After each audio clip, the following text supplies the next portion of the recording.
Welcome back to Real Talk for an Unreal World. Today is an extremely special episode. I was very fortunate to have met and learned about a new friend, Kehly Christine. In this episode, you're going to get to learn about the pages of a story in a human's life. And the pages within this story may not be that easy to hear. And I just want to kind of put that out there to people right away. This woman is a warrior spirit. She is an absolute champion in this life to endure the childhood trauma that she endured. She was born into a family with two addicted parents, which led to an immense amount of complications through sexual abuse, physical abuse, and many other very, very difficult things to hear. But she translates this story with such conviction of a human who has transmuted what held her back into her greatest asset. She has grown so much and blossomed into a human who speaks with truth and authenticity about the experiences that were difficult for her in this life, and she shares the education that she found within them. And when you hear that from somebody who has endured such a painful, difficult life, but you hear the beauty within their voice because they've transmuted that, it's definitely something that is an honor for me to share with anybody who hears this episode today. So it is my utmost pleasure to introduce you to Kehly Christine, the warrior spirit of a woman on planet Earth. I hope you enjoy the episode as much as I had having the conversation. Thanks for being here. If you like it, please like, subscribe, talk about it with your friends, however it works for you. Thank you so much. Kehly, I just want to say thank you for being in a place today to be able to talk about what didn't serve you as a child and what has become something that is serving you today. So let's appreciate you so much for being here and being able to talk about trauma in a very digestible way. Yeah. No, thanks for having me. As a child, you witnessed both parents as addicts. You grew up with addicted parents. And this in your life translated to an addiction as well, yeah? Yeah. Yeah. I became an overachiever and a workaholic. And I not realizing that was a different form of addiction and And I avoidance. and avoidance, exactly. And I think that that's super important right there. Like people understand, like socially acceptable addictions are the exact same pattern of thinking as illegal or unacceptable addictions. Yeah. Whether it's gambling, drugs, being busy, working, spending money, you know, Absolutely, spending anything. money. Yeah, absolutely. It's just acceptable. So if people find it normal. And you were saying, so you became addicted to becoming an athlete. Yeah. And that looking for that external validation. And ultimately, I believe looking to be loved in all the wrong places, right? Like I had no self-love. Number one, I didn't come from a childhood that was shown to me that was lovable and, nurturing and feeling safe and secure because it was everything but that. Right. I was in survival mode and my parents were out of control and we were in and out of foster care and, seeing two parents who were honestly good humans and they at one point were in middle class society and were entrepreneurs. My mom was a welder in, the oil and gas industry. And my dad had a fencing company. He was had chain link fencing company. And his form was, I guess, like, he started with alcohol. That was kind of where he started. And it translated into cocaine, crack, heroin, meth, and ultimately living, 15, 20 years on the streets. And he was very like smart guy, had a, sensible, mindful, but he just wasn't running away from his shadows and his childhood trauma. Like he was, abandoned by his dad and kicked out when he was 12 years old and, go fend for yourself. And his mom, I would say, had a lot of trauma as well. So she didn't know how to like handle that.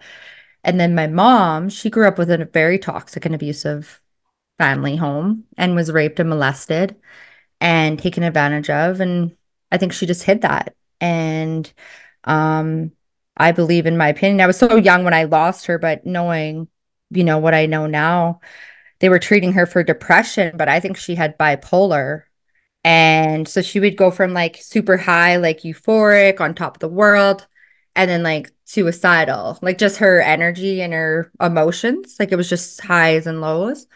And then she'd go on these like addictions for work. It started with work with her. She was a workaholic. And then she met a guy who was using cocaine, and he was like, "Hey, you want to snort some cocaine?" And she was just doing what she thought she should do with the person she loved. And then that quickly turned to crack to heroin within 5 years. And she ended up passing away from a brain aneurysm ultimately, but it was created from that lifestyle. And so we got taken away when I was in grade 6. And then she died when I was in grade 11. So ultimately, I lost her, when I was 11 years old. And then I lost her again at, 17 years old. Wow, that's incredible. It's incredible to lose something twice in your life, and I can't help but think of myself, being an addict and like I have 3 children, right? And I was an addict in their lives, and yeah, they lost me as well. Here we're waiting for that second return to come to fruition, but I find a lot of similarities in myself that I see in your parents, and it's interesting. The more I hear about these stories, and I really appreciate you sharing about this, is that the connection between addiction and emotional traumas is just an absolute, right? Like to understand that if we don't have an ability to process, or we don't have the education to process and communicate about our emotions, we are going to reach for things external from us that we do understand, that do have names, that we do know how to use. And that's why these things are readily available around us. Like alcohol is so widely accepted because you can distract from your feelings. You can get absolutely wasted and forget what you were feeling and not learn or teach yourself how to process that. Television does the same thing. So people are falling into these patterns, and then we're judging each other based on what outlet we're using. Oh, they're using heroin and meth. I'm only using television and alcohol. I'm better than you. But Or the food. or food, Food. exactly. Food, sugar, caffeine. Fucking food. Like, Yeah. Like, like pick one. Anything that is having you to distract from a feeling. And I think we would be ignorant to say that we don't know that we're not doing that, because people, like food's a big one, right? And we're there's, smart. yeah, Humans like, are intelligent. We know. but We you know. practice, people practice like distracting from that, from that awareness, that ignorance, they want to be ignorant so they don't have to be accountable. And I see addicts, that like such as your parents and myself, that lives do become unmanageable. Well, at least it's a way to say, hey, like I'm not okay. Like I'm really not okay, because this little thing called society's game, or this little thing that I'm supposed to be a part of that doesn't really work for anyone, it really doesn't work for me, because what happened in my life was a lot for me to carry, and it's really dense. So it's really holding me down. I Yeah. and Yeah, then and they don't teach us about, I would say, like break it down to literally self-care and self-love. They teach us how to take care of ourselves somewhat, but they don't teach us about self-love, how to like emotionally regulate. What is your attachment style? What's your love language? What is unconditional love? Like they're not teaching us that in school. Don't you think if we would have, meditation incorporated or breath work into our daily lives as young children, then we'd be able to process and regulate, or we had supportive parents or a supportive community. yeah, Like I didn't have any of that. And those people weren't even asking me, they'd be like, "How's your day, Kelly?" And of course, I was so conditioned to say, "Good, yeah, fine." right, But then, I want to share like with your listeners, Justin, and these are 3 questions that a mentor of mine, many, many, many years later, he was in the administration and a principal at a school. And there was a kid who would come to school every day, and he'd beat the shit out of these kids on the playground, like elementary school, grade 4. And they couldn't understand why this kid was so angry. Well, he brought him into the office, my friend, and he asked him 3 questions. And I'll never forget, because I wish I was asked these 3 questions is, did you eat 3 meals yesterday? And my answer would have been no. So, um, did you sleep in your bed last night by yourself? And then I could have said no. And then did anybody come into your room who shouldn't have been in your room? And it would have been, yeah, somebody came into my room. If one of those teachers or mentors or coaches or parents or somebody in the community could have just seen my little anger outbursts as like a way of like trying to express something's going on underneath, and I couldn't find the words. And every time I did tell the truth in the past, my parents would fucking cuff me, backhand me, send me to the corner. But yet they tell you to tell the truth. But Yeah. yet, when you tell the truth and it gets them in trouble or holds them accountable or could put them in handcuffs where the cops come, and then whether we get taken away from the cops into social services or my parents get dragged to, prison or, sent to jail, like either way, calling cops didn't feel good because we got taken away from my parents. So it just didn't make sense. It's like, tell the truth, but yet you're going to get fucking smacked. Shut up, sit down, don't speak unless you're spoken to. Like I was raised in the 80s. Like they were still using the belts and the backhand, and grabbing your ear and twisting you, right? So yeah, it was a challenge. So then you learn to just stuff it down because nobody knows how to handle the truth. And then when you do tell the truth, everyone makes it like hush hush. Yeah. And it's, we're sort of being brought up in a society, and we have been. I mean, you and I are around the same age, where following what everyone else is doing is just what we're all supposed to do. No matter what your story is, you just go with the flow. Everyone's ignoring and not having conversations what's really going on inside. So I mean, when a kid comes to school and he's beating everybody up or she's beating everybody up, like you're not going with the flow, and they try to mold you into that. And when you don't fit that box, that's when things really get out of hand, right? So my little nephew's going through something like that too. He's autistic, goes to a public school. He's getting picked on, getting beat up by these kids. And we had a conversation. I told him, I said the same thing. I said, Monty, you really got to see that people are having and going through things in their life that we don't know. If these kids are coming to school and they're bullying you and they're picking on you, there's somewhere in their family or in their life where love is missing. They don't understand love. You know what he said to me? He's like, well, that's funny, Uncle, because the boy's sister was just taken away from him. And I said, okay, now you can see the boy for more than the bully. Now you know that he's pure love, this child, autistic child. He just gets it. So he was able to go back to school with that understanding. So Yeah. self-love and self-care, like you say, it's an absolute, but the education system is just an indoctrination to have us all become a part of this system. I mean, I say all the time, they make employees, and they don't make good employees because a lot of people are stressed out and they're afraid of the choice that they're going to make to do something that they don't know what they want to do for the rest of their life. Yeah. And I was going to add, I forgot to mention what was happening to the little boy at home. His dad was raping him every night, and he would come home, and that was his form of expression, that rage and that sadness and, the trauma. And because my mentor asked those three questions, he was able to get to the bottom of it and learn how to support him better because no kid's going to come and tell you what their parents do to them because they don't want their parent to be taken away, even if it's, you know, bad things that are happening to them. Nobody wants their parent to be taken away. Yeah. No matter the situation. I mean, those are the people Yeah. that we've been taught that they're the ones that brought us into the world, that's our whole world. We look up to these people no matter the situation. Your parents were drug And we addicts. think it's love because that's all we've known. We Exactly. literally think it's love, And if our truly. parents have never been taught how to love themselves, then we can't blame them for not loving us or showing us a dysfunctional idea of love because that's all they know. And I mean, that was big on my journey too. Like, I come from a good home. Like, my parents are freaking amazing, but nobody taught them love. So they didn't understand how to teach me love. They bought me everything, lots of materialism. But still, I ended up trying drugs myself, and because I couldn't communicate about how I was feeling, and in our family, no one knew how to do that, so it was really kind of shied away from, I turned to the drugs myself, and I found the same thing that your parents were looking for was that distraction from those feelings and those experiences that I didn't know how to put into words.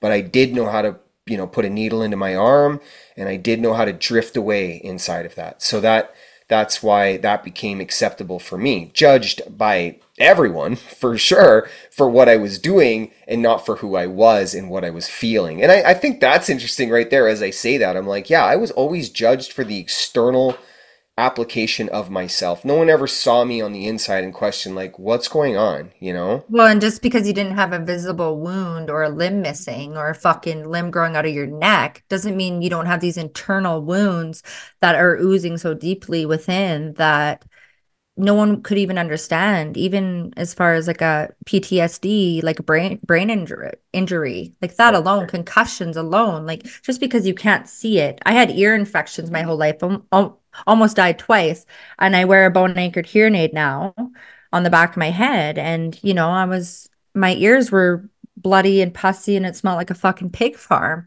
And the doctors were telling me, "Oh, here's some antibiotics and eardrops." It's true. It was rank. So that's like the best expression because it was literally rotting, like pus gross. Like it was a cyst in my middle ear, and they kept feeding it with these wet antibiotics, which clearly is going to keep a disease alive. Moisture with moisture makes zero sense.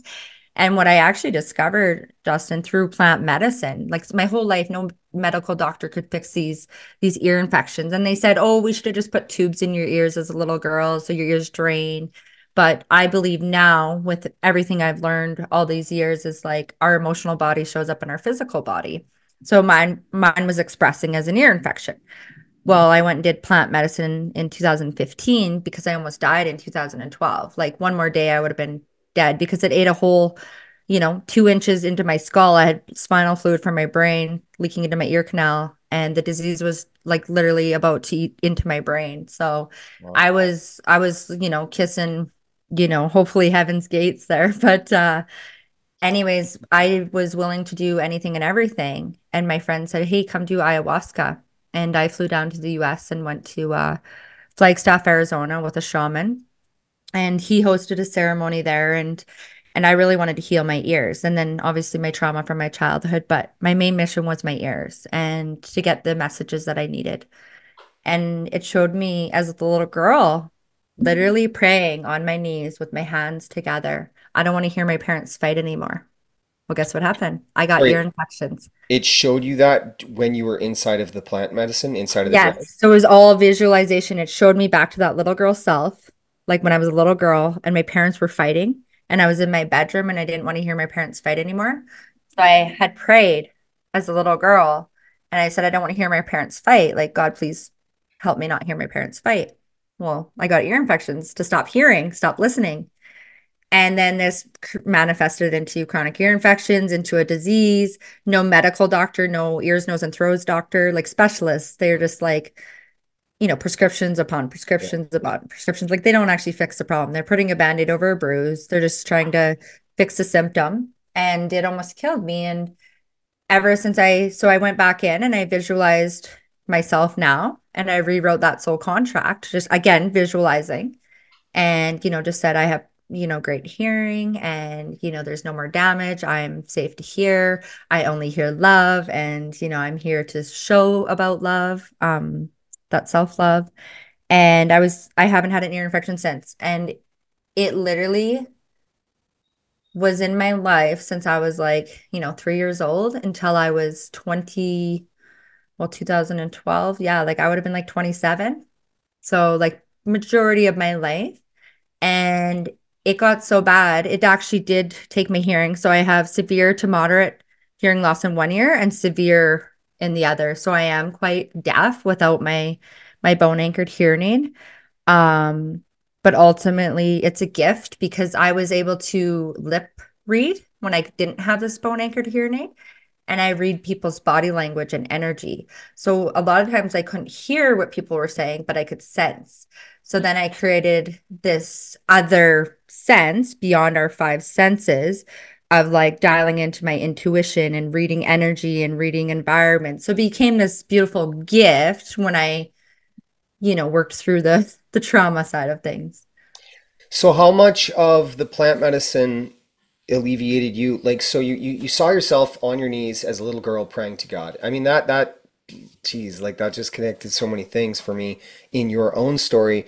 When you're talking about that, like it took you back to that place and how God alleviated you from that, or this God source, this prime creator, whatever we want to call it, Yeah. alleviated you from that by allowing you not to hear it anymore, but also allowing you to self-heal with the realization of the ability to want to overcome that trauma. So I think it's important. People are carrying trauma.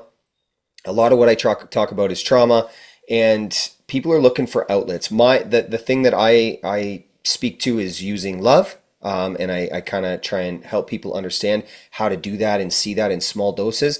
But Mm. for people that are carrying an immense amount of trauma, that are looking how to alleviate that, yeah, the ayahuasca plant is definitely a magical thing that's been brought to this planet to help people. I'm so grateful that you talked about that because people hear your story. I mean, there's a lot of trauma involved in your story, absolutely, like growing up with two addicted parents to that degree and not having anyone to communicate, but also not having an ability to love yourself and then alleviating yourself from that. That's incredible. How much work came to your life in the continuation of your practice of self-love and self-care after the plant medicine? Like, what did the plant medicine do? Did it show you a path, or like did it like, and what I mean by that is like, did it allow you to get on the path of love for self through that, or like what was the activation? Yeah, and that's a great question. So I started my, I would say like awakening or soul journey or this kind of like asking deeper questions of like why and thinking more in the gray areas. Like, why do I do what I do? Why do I react? Why am I attracting certain romantic relationships in my life? Like people are mirroring to me different things. So I started just asking why and getting curious. And that led me to Reiki. And then I ended up doing my Reiki level 1, my level 2, and then I became a master. So it started with Reiki. And that started in 2008. So quite a few years before I did plant medicine. And then I got into psychic mediumship and then Akashic record readings and astrology. So there was a long path. Like I wasn't ready for plant medicine right away. And because I had come from a childhood of addiction, I avoided any hallucinogenics, any hard drugs. I mean, I smoked weed and did mushrooms, but I didn't like thinking about like, giving away my power and being out of control and seeing things that weren't really there. Like I really wasn't, I was type A and OCD, needed control, right? Never let Yeah. go of, let go of control. So it took me a lot of courage, but because I believed my best friend and she had done an experience with a shaman already, I felt wholeheartedly, I could trust her. Obviously her word and because she had been.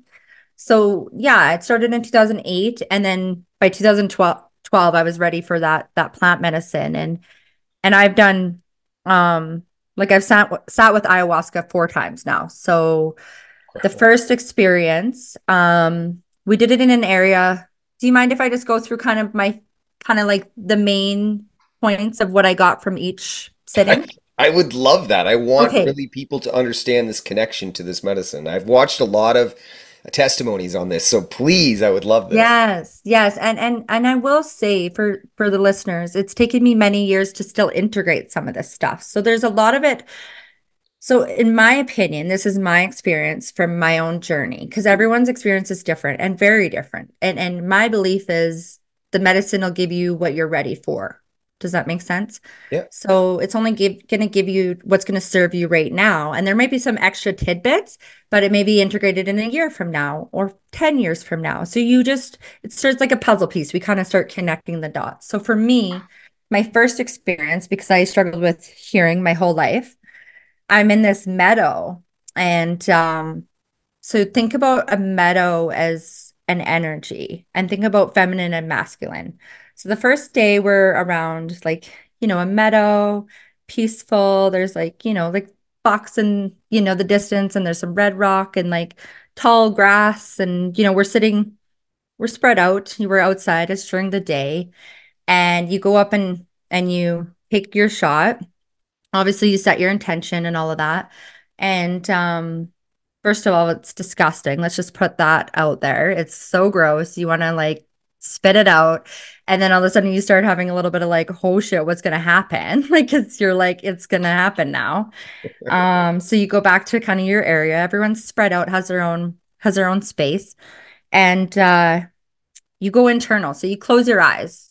The journey's inside. You close your eyes. It's never anything outside of you. And when you open your eyes, you're tripping out because, you're seeing things are moving and everyone's on their own experience. So your eyes are closed. Typically, that's, what the shaman encourages.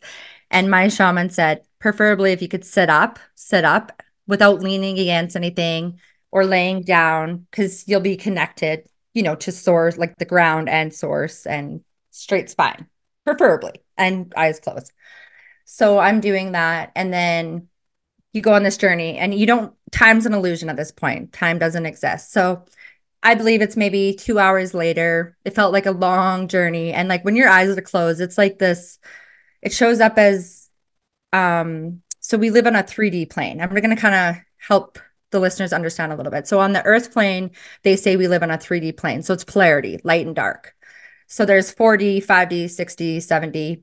They say up to 12D. So when you're doing plant medicine, you can tap into these other dimensions and these other frequencies, these other, vibrations. And so for me, it was like dark. It was like you're going through like a dark tunnel, and it was like shadows, and then it was like grid work coming at you and like codes, and then all of a sudden you'd get this female voice talking to you. And then maybe you would get like sensations in your body, like these extreme pains, or like, this twitching, or like you forget how to like put your fucking sweater on. Like it humbles you really quickly. And one moment you think you're cold, so then you're putting a sweater on, and then the next minute you're too hot. So it's kind of like, working on your ego a little bit, like figuring out how, like for me, this was my experience. I'm like, okay. And for me, doing it the first time, you don't really know what to expect. So you're going on this journey, figuring it out. Well, then he rings this bell. So he has his little bell, like he's like ding. Well, I'm alert first person because I'm intuitive. So I sense it. Because at this point I don't even have a hearing aid, right? It's just a, and then I look around and everybody's kind of like deep into their journey still. Like, and I'm like, did I hear something? So I doubted it. And I've always doubted myself my whole life. Like, oh, did I hear that right? Or like, am I, the crazy one? So, anyways, I look up, I look around, and I'm like, okay, well, everyone's, they're not alert. So then I close my eyes again. Well, all of a sudden I go on this journey again, and they're not supposed to touch you or bother you. Like if you're still on your journey, you just don't go back up for the second cup. Well, so I doubted it. I was like, hey, close your eyes, because you've been, told like the best is to close your eyes. Well, I guess this hummingbird's hovering over me, and like the shaman's like breaking sticks around me. Like they could not get my attention, but yet that little ding, like I got that frequency. It was a different frequency, right? But they said the whole time this hummingbird's just, and I'm like, interesting. So then all of a sudden, me realizing after we kind of come to afterwards at the end, and I realized, oh, I missed a second cup. So I thought I missed out, right? Missed out. So this is where the fucking, it humbles you quickly. Let's just put it that way. So I thought I missed out, right? But again, the medicine gave me what I needed. Let's be clear. I got what I needed. That hummingbird was there for a reason.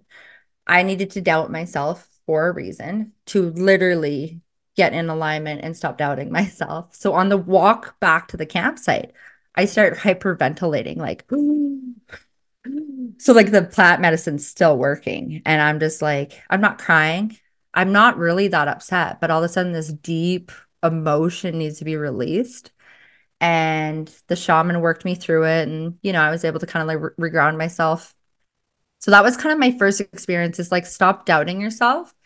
And if it's coming from a space of love, you're always going to hear it. And if you don't hear it, you're going to sense it. So that was kind of my message there, is like, stop doubting that. And then like, I'm here to hear love, because if you love me, you know that I'm hard of hearing. And if you love me, you're going to be like, hey, Kehly, like get my attention first. So I understood like I need to speak my truth and say, hey, I'm hearing impaired. I'm not trying to be rude. Like, could you speak up or like come closer? Right. So that was a lesson for that day. And then the second day we went by a mountain. So that's masculine energy. So this day I got to see my mom. Sorry, Oh, the meadow was feminine energy? yeah, feminine. Yeah. And who's just for listeners, who's defining this? I believe The energetic just space? exactly. So the energy of the area Right. And then like think about like mountains as like more masculine. Like there's like weather coming through and like it could be Even the symbol for the mountain, the symbol for female is chalice, right? So if the yeah. symbolism represents, that's I Yeah. was just kind of wanting Well, and to. I don't want to like say I know because I don't know, but I was told we were doing a ceremony in a feminine area, which was kind of the meadow and peaceful and calm and serene and just like you could just feel like it Yeah. felt feminine as well. So for me, it felt that way. And then when we went to the mountain next day, it was a totally different experience because it was feeding off like the storm in the distance and it was like thundering and lightning, but yet we weren't getting wet, but yet we were tapping into that energy because when you're on ayahuasca, you are one. Like you're the plants, you're the insects moving, you're the shaman, you're the friend that you're judging over there that maybe, digging in the dirt or dancing naked because we're so judgmental too. Like we're like, oh, well, their experience is different, or oh, I didn't get that. Like we're always looking for something like, whether you have curly hair, you want straight hair, whether you're overweight, you want to be underweight. Like, it's just like you're never happy. And it just really showed the polarities. So the second journey was I went internal and there was this internal voice. It was an audio journey for me this time. And it was like, follow my voice, follow the light, follow my voice, follow the light, follow my voice, follow the light, and got louder and brighter and louder and brighter. And it took me again, this is all visualization, eyes are closed. It took me, and as it's like thundering and lightning and roaring in the background, like it really like felt like you're walking up the stairs to heaven, right? It was like so insane to me. And I got to see my mom at the Heaven's Gate. It was like a golden gate. She was like, looked like an angel. Her skin was glowing. She had beautiful teeth. And like, no, my mom had rotting teeth. She had not great skin. She was an addict for 5 years. And by the end, she was injecting into her neck and it was just sores and everything everywhere. And, she had hep C from sharing needles, like all of it. Like her whole system was shutting down. She had gray eyes and when she was healthy, she had like teal eyes. So like eye color changes, skin changes, the complexion changes, everything, right? Like what's happening on the inside is a reflection of what's happening on the outside.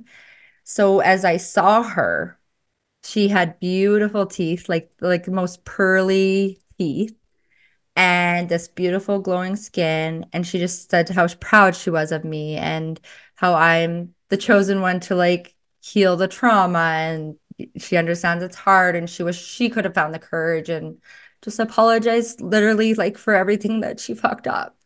So that was, super special. And she really just showed me like my journey is to teach people about self-love because she couldn't do that. And it's taken me a long time to get there. And I've done all this healing for myself. And now, the last 5 years I've been sharing it with my clients because they used to only come to me for training and nutrition. And I've always had these spiritual gifts and these tools, but I never shared it because I didn't want to be shunned from my community or judged or people to think that I'm a witch or like I work with dark energy. And I'm like, I only invite like angelic energy and for the highest good of all. Like I don't dabble in the dark stuff and it's out there. I'm not naive to that, but I don't invite that in and I have boundaries and practices and rituals in place. But honestly, Justin, it's saved my life. And so that was my second journey at that time. And then I brought the shaman to Canada and I hosted my own ceremony and I asked people in my community who would be open to do an ayahuasca ceremony. And then this time we hosted up in the northern Canadian Rockies in BC. Nice. Um, my family's from Toad River, and my aunt was so kind and gracious to allow us to host a ceremony on her land.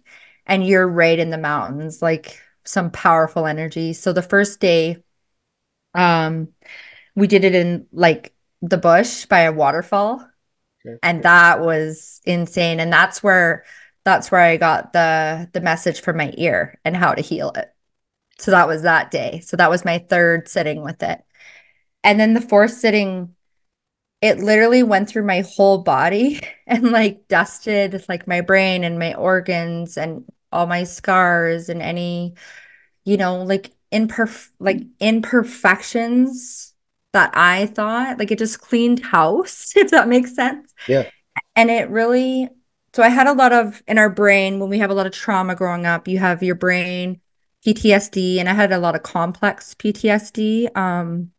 I've experienced, maybe I'll go into this because then people can understand what a childhood when you're born, into a family who has addiction, and let's say drugs and alcohol specifically. My parents were leaving me with people they should have never left me with. So at 3 years old, I was molested by my babysitter's friend um, when I was 3 years old. So I had fell asleep on the couch, and my siblings were upstairs going to be put to bed by my babysitter. And his friend was downstairs, and I woke up to him like going through my vagina with his fingers in a Q-tip, and obviously was so traumatized. I was 3 years old. Could remember how that made me feel, like what t-shirt I was wearing. And then my parents came home, they called the cops, nothing happened. And then my mom and dad split up when I was 4, so the year later. And then at 6 years old, my mom was welding at that point, or going to school at that point for welding. And my uncle was babysitting us and like off and on through that year. And I was 6 years old and he was like 17 and maybe 18. And he made me give him like oral pleasure twice when, again, all my siblings were sleeping. He was like, he knew what was right and wrong. And I never told my mom because she would have killed him, like for sure. And I never told my dad because he was like psychopath. And again, I wasn't close with my dad. And then when I got taken away from my mom in grade 6 because she had been doing drugs, and at that point she was smoking crack when we got taken away. And I thought moving into my best friend's house, because if I moved with my grandma, my uncle was there. So I didn't want to do that. And then I had already been in and out of foster care. And I was, since I was young, because my parents were unstable and my mom was suicidal at times. So I thought moving in with my best friend would be a great choice. And during that time, I lived with them for like 2 years. And her dad was love bombing me and grooming me. And from 12 to 14 years old, he raped me 2 to 3 times a week for 18 months straight. And I didn't know how to tell anyone. I didn't want, because if I would have fought him, he probably would have killed me and then potentially killed his wife and his kids because he would have never wanted to get caught. But I just froze. Like I couldn't, when you're in those like sleeps where you can't move or scream or talk or fight for yourself, like that's how it was. And the only thing that was showing up was I was literally like gagging, like my body was like, and that was still not good enough information for him to like get the fuck off me and like get away from me. And he would come into my room in between 2 and 3:30 when everyone was in their deep sleep, and his wife would be down the hallway, my best friend next door, her brother downstairs. And then he would do this 2 to 3 times, like every week, if not more, if he could get away with it. And I thought, okay, I'll start sleeping with my best friend. He won't do it to me anymore. He would do it right next to her. So I couldn't get away from him. And then I was afraid for my life. And then I was afraid he was going to hurt other people. And then because I was afraid to tell anyone, and then I knew if his wife knew and his daughter and his son, like that would devastate them. Like, no one wants to know their dad's a rapist, a serial rapist. So for 21 years, Justin and I kept this a secret to keep the peace. And that is truly where, like I moved out grade 9 because my uncle had already moved out. My sister moved away from my grandma. So there was just, you know, myself and my other sister. But yeah, so for 18 months, this man raped me. And because I didn't report it or tell anyone, the criminal system has no evidence. So I wasn't able to press charges. And I just reported that 2 years ago to the police. Can I ask you, the fear that was built up around the speaking your truth to what was going on in the moment. There seemed so many different avenues of fear were just spoken there, and I'm sure, going through your mind all at that time. Were these just hypotheticals and assumptions that you were creating, or was there a message of fear instilled in you that I will kill everyone in this room, I will kill you? Like, how, talk to me about the fear. Where did Yeah, it, so he was very abusive towards everyone physically. So he'd beat the shit out of his wife. He'd throw his son down the stairs. oh, Very verbally, mentally, emotionally abusive. He was sexually abusing me. So of course, as a 12-year-old little girl who came from an environment of complete trauma and being in survival mode her whole life, I didn't know any different, really. I mean, I wasn't being raped in my like I was always being sexually assaulted in my home. So they say the wrong place at the wrong time. I think that's bullshit because right. these were happening in my fucking home, in my fucking bedroom, on my fucking couch. Yeah. Like these men were coming into my home or my bedroom, and that is not okay. And it's people it's your uncles, your fucking best friend's friend, and everyone thinks it's like these strangers coming out of nowhere. And typically 80% of the time, it's somebody you know. And it happens to men too, because I hear more and more stories, men being assaulted by women or men harming men. So I think it's a fucking pandemic in itself. One in three. It's actually one in three. I looked into the statistics because a lot of the trauma, like when I talk about emotional traumas, one of the main ones is physical and sexual abuse. There's many, many other ones, but those are the two core ones that we're not talking about. We know that they're happening, but one in three is being sexually or physically abused. I mean, that number is atrocious, but the reason I asked you about the fear was to try and maybe help someone else in that moment who is, I just put myself in that moment in itself. It's like, of course you're terrified. It's no different than not having the education to communicate to ourselves self-love and self-care. We don't have the language. We don't have the information. We don't have the tools. Yes, all we have to do is speak our truth, but look at the society we live in right now. How many people do not practice speaking their truth on a day-to-day basis, and it doesn't surround physical or sexual abuse? So, I mean, to try and speak your truth surrounding that, what advice would you give to a child that is experiencing and facing this situation? I mean, because the reason I ask is those experiences happen to you, we can't change it. So it happened to you. All we can do is try and find the positive. And to me, the positive is the education to share that with another human being. So what do you Yeah, got for a I kid? think what I will add is another reason I also didn't say anything because my whole world just got blown up. I just got literally ripped away from my family. My mom got taken away. We got taken away. So I didn't want to break up another family by the result of another parent fucking it up. So I didn't want to hurt my best friend. I didn't want to hurt her brother or her mom. So then I became like, oh, I'll just hold this in myself. Oh, I can shoulder this. And then I just carried these fucking boulders for my whole life. And it wasn't even mine to carry. And what I will say is I became this numb. So this is how it showed up in my life. So because I was an athlete, I became this physical force. Like I was so jacked, so ripped, had so much anger built up inside me and I didn't know how to express it in a positive way. So luckily, I took it to the court and worked hard and worked it hard in the gym. But because all these men literally destroyed my soul mentally, emotionally, physically, I became so like strong. So if any man were to try to ever take advantage of me, I could at least defend myself. And if anybody harmed my friends or my family, like they're gonna get fucked up. Like I annihilated people. Like I got in fights because my friend was getting beat up and I would literally like bust teeth, break jaws, like because it was coming out in some way. I was being harmed at home, but yet I was causing harm externally, like that kid beating the shit out of those kids on the playground. I was beating the shit out of, yeah, like my friend got punched out and it was somebody else's fight. Should have never even been, involved. But because I seen them hurting someone I loved and I wish I had someone defending me or sticking up for me or using their voice, I became like the guardian protector of all my family and friends.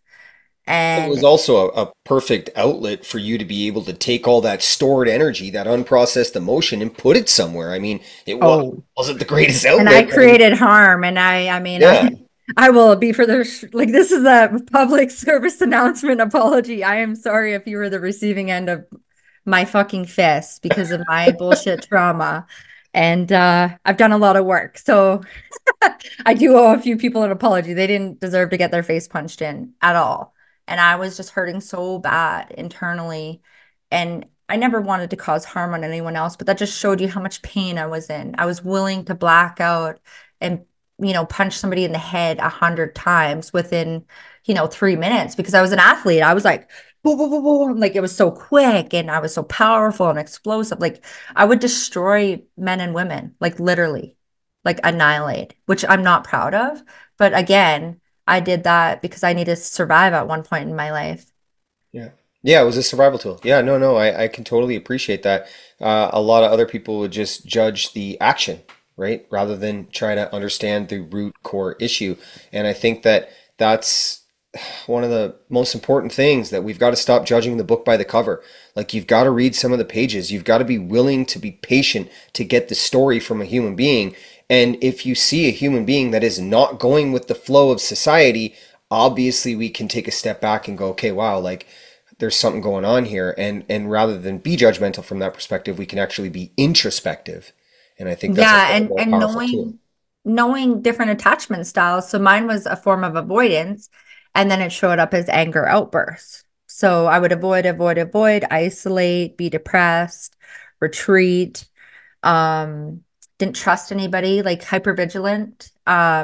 Other people are anxious, so they just kind of like turn in and bottle it in. I still expressed it, but I just didn't face it. Does that make sense? Yeah, absolutely. Yeah, So just absolutely. knowing, like, as teachers or social workers or counselors or parents or just people in the community, if you see someone like that's acting out of context in that certain environment, there's usually something underlying. It's not like when we're driving to work, someone cuts you off and then you literally have road rage where you ram into the back of the vehicle. It's like something led to that much anger outburst. It's just showing us where we're not free yet.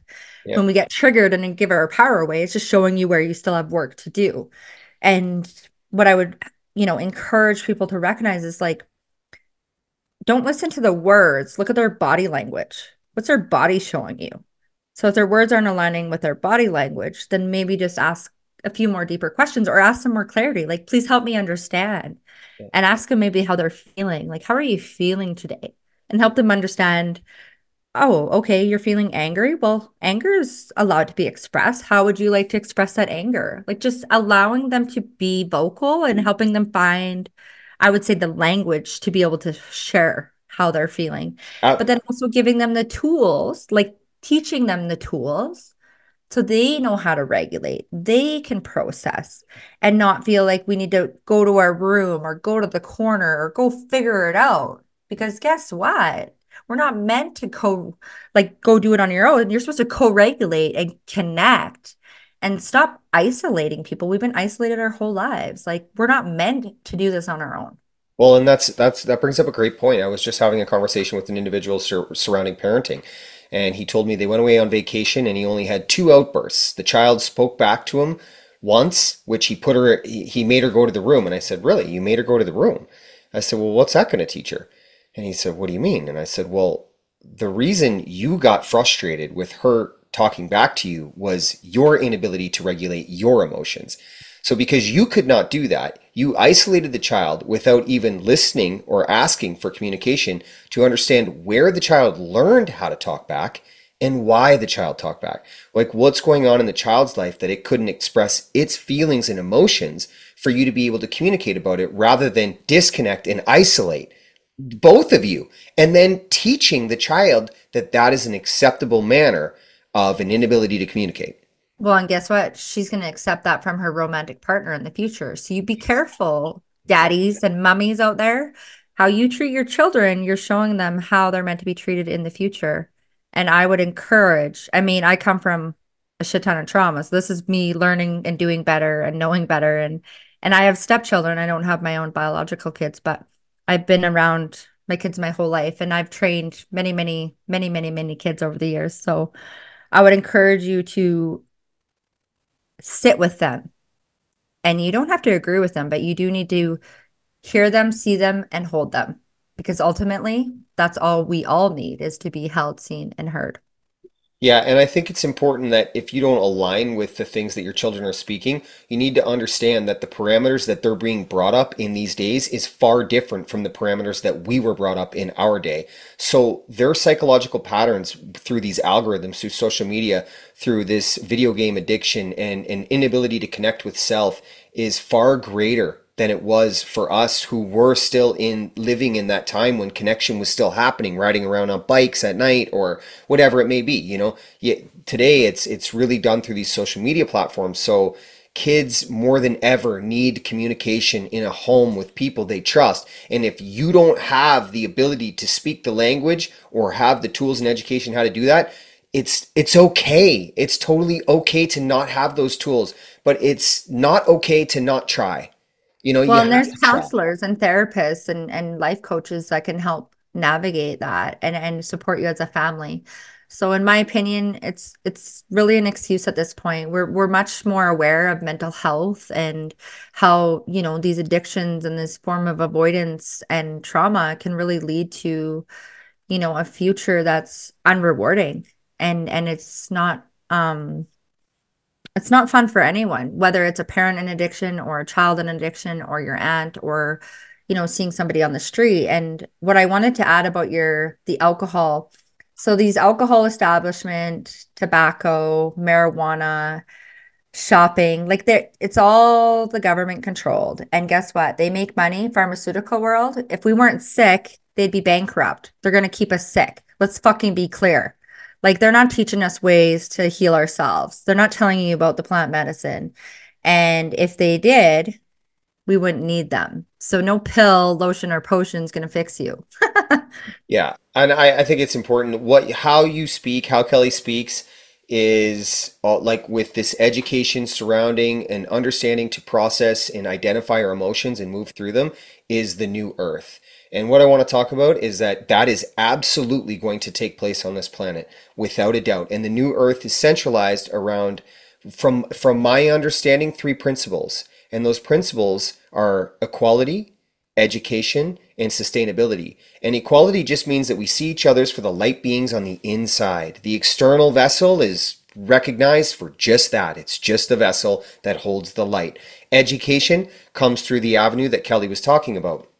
Processing and understanding and identifying our emotions and seeing how they're there as a form of education. They're there to teach us about ourselves and about the people around us. So we're going to learn not how to be employees, but learn how to tap into the tools that we have within. Because the human, this vessel right here with the 12 helixes, the 12 chakras, is the most powerful tool of technology on the planet. We just don't know how to use it yet, but that is coming. And sustainability is just that, an interaction back with planet Earth where we are able to exchange energy and the vibrational frequency and live and coexist together. And that is absolutely going to happen. So these conversations that we are talking about today, bringing Kelly on and talking about trauma is a way for you to overcome your fear, because that of which holds you back is fear. It's an unknowing of how to process the experiences that we faced in this life that is very difficult. So this is a language. This is a conversation surrounding a language, ultimately talking about love. But love is personal for all of us as we've all experienced different things along our lives, on our timeline. Something I want to talk about with vibrational frequencies is your mother keeps surfacing in my mind because I can see her face. And when you spoke about that, it was very beautiful. I almost freaking, you had me, man, because I could see her. I Yeah. know, and it's because it came through as a visual, Oh right? So for man. me, it's just very much alive in me. Yeah. You gave that to me. I I saw love it when that. you were talking. When you were talking, man, I saw it, and I saw it because I'm vibrating right now because I could feel her, because I know what it's like to look like that. When you were describing your mother, I was like, "Oh, I did not always look like this." It was 4 years for me, and every day is a lesson, and I have a practice, and I'm disciplined, and I make mistakes, but I grow every day. But what she saw was the light, was a high vibrational frequency, because that is what happens when we transmute. Energy just transmutes. It does not die. There's no such thing as death. So please do not be confused and do not be afraid of death. If you are not living, you are dying on this planet. And that is an absolute fact. And the way to live is with love and truth. But when you live with light, you know, love is truth. Truth is light. That is the remedy. That is the antidote. It is free. It's within you. You just have to know how to use the medication because that's the prescription. But when you use it, this happens. You don't need anti-aging creams. You don't need lip injections. You don't need brands. You don't need materialism. You don't need people to define your self-worth and value because that is found within with truth, love, and light. And that's a very real thing. And that's a high vibrational frequency that I'm going to associate like this. You've had those days, those magical days where you felt like you were on top of the world, that you were just, everything was right because you were feeling at such a high rate of frequency. And then you've had those days where you're really sad and you're really low, and that's vibrational frequency. That's dense energy. That's emotions that have not been processed. When we feel high, we're in the moment and we've processed everything and we're enjoying what we're feeling. When we're low, we're trying to distract from that feeling because we're confused as how to connect to it. That's a low vibrational frequency and a high vibrational frequency. That's the only thing human beings are. We're not black, we're not white, we're not Chinese, we're not Japanese, we're not Mexican. We're low vibrational and high vibrational. And the whole deal here on this planet is to connect, to become the high vibrational frequency, to evolve into that consciousness that Kehly was talking about before, 6, 7, 8, 9, 12D. Yeah, and you're so right about it's all within. All your answers are within. Everything you need is from within. Your body can heal itself. I'm not saying you're not going to need guides and support and teachers and mentors and maybe supplementation along the way, through food and through sunlight and through, you know, plants like you have in your background, hanging out with, people who are positive and have unconditional love, getting rid of toxins in your home, the way you talk to yourself. Those are all little tools that you can, put into your daily life that are completely free. And it, And going back sorry, to your breath. sorry, I just want to inject right there real quick and just say, look, if all of those things that Kehly are saying, because I know you just went through all those, and what's very common to me is people say, I don't even know where to begin. I don't even know how to get into that space. Then remove the acceptable distractions from your life. The television, delete your social medias. It's got to go. When you talk They're about all distractions. It's all a exactly. form of avoidance. Like Kehly didn't achieve what she achieved by allowing herself to make excuse after excuse after excuse to not grow. Like you're the only person that's holding you back. So don't think that anyone's going to do that. Just you will do that. So you've got to become this vessel that's willing to learn beyond the boundaries that you are creating. Well, and that's what we started with. I was at that crossroads. I could take the path that my parents took, which was unsatisfactory and unrewarding, or I could take the path that I didn't know, that I didn't understand, but it was a new way, and it was going to be rewarding and fulfilling and a way out of that lifestyle, that, hometown, that darkness. And guess what? The fucking darkness comes with you. It's a part of it. It's absolutely a part of it. So I tried to outrun it, outsmart it, outwork it, out mental it, out fucking train it, you bet. But it did catch up to me. And what goes up comes down. So Well, and I think, I was in a 23-year drug addiction myself, 16 years with the needle. I had Hep C. I know your mother and father's journey very, very well. It was very difficult for me as well. But, I surrendered my life to love and I learned and I became a student of love. And that was the thing that allowed me to see my darkness as the catalyst that brought me to the light. Like your mother was saying, I'm sorry that I was such a coward, or I don't know if she said coward, but that she wasn't, what did she say? she wasn't there to support me in the way No, that no, no, to not be able to overcome the trauma. yes, Did she say exactly. she was too afraid? Too afraid and Right. didn't have the tools, right? So She's gonna have yeah, to come back another lifetime. yeah, exactly, and she will too. But it was through that like I saw everything that I had done throughout my journey, and I thought, okay, like that I'm not that anymore. Just I just made that choice. Like that was simply it. I made a choice to be a student of love and really recognize as my darkness as being the thing that brought me to that place to appreciate the love because I can't run from it. I can't hide from it. And I certainly talk about it in the way that it's a part of me. It doesn't define me, but it certainly is a part of me. And it's a really wonderful part of me. Even though it was crazy filled with a bunch of traumatic experiences, it's here. It allows me to appreciate the light. So I see my darkness and the light as being symbiotic, which is why the yin yang is displayed in the fashion that it's displayed, because you need the light within the darkness, right? Well, without one, you don't know the other. So we need the light Exactly. and the dark to recognize that we want light. Because in order to, come from the darkness, you got to know what the light is. So if we didn't have that polarity, we wouldn't know the difference, right? Absolutely. And people are just stuck in the one ideology. Same as doing something they don't want to do for the rest of their life. This thing called jobs, which we all have to do. If you know what you love, then the world opens up, because it's like you're going to get to do what you love and they give you money for it. So it's one and the same. If you just know one compartmentalized idea of how life is going to be, you're going to ride that right to the end. But if you open up your perspective and awareness to open and allow yourself touch with yourself on the inside, the world is going to be heaven as it is. And it's very Heaven beautiful. on earth. Yeah, because I lived in hell at one time, and I think it's really important to talk about that. Like, Kelly lived in hell as well. She's not Hell living on there earth and today. heaven on earth. It's a choice. Again, imagine that. Exactly. I just want to say, man, I appreciate you so much for this. Like, Absolutely. No, I'm so glad I could get on here today. And it was very I'm cool. in a space where I can share not from my wounding, but from my wisdom. And it's taken a lot of work to get here. And, you know, I wouldn't say I would change anything because I would be a different person. And I believe I chose this blueprint and I chose my parents and I chose this path. The human side of me, I sit and have pity parties a lot, but I give myself 3 to 5 minutes and I feel it, process it, reach out to a therapist or a friend or a mentor. And I'm not saying it's all rainbows and butterflies because I have days, where I feel deep, dark depression and I have rage and anger and like I want to go for an eye for an eye. But guess what?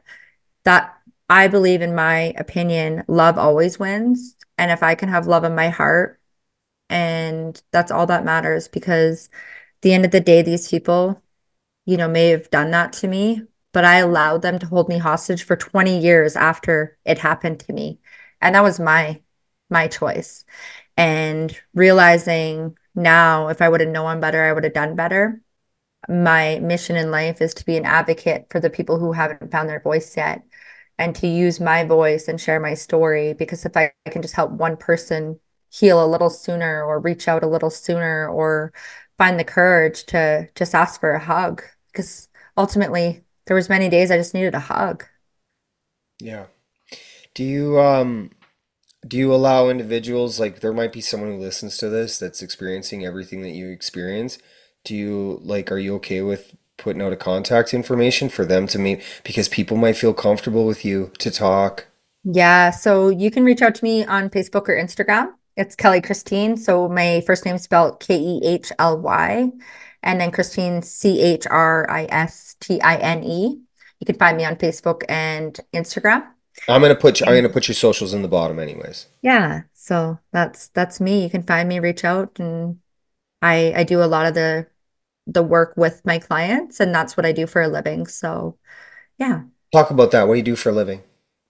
So I am a kinesiologist. Like I have a degree in kinesiology and a minor in criminal justice. So my passion is to do sport specific training with all athletes or people in life who have big, athletic goals, whether it's climbing a mountain or an Ironman or I have had clients who just want to be able to get in and out of bed and fit on a plane and fit on one seat. So, I work with every walk of life.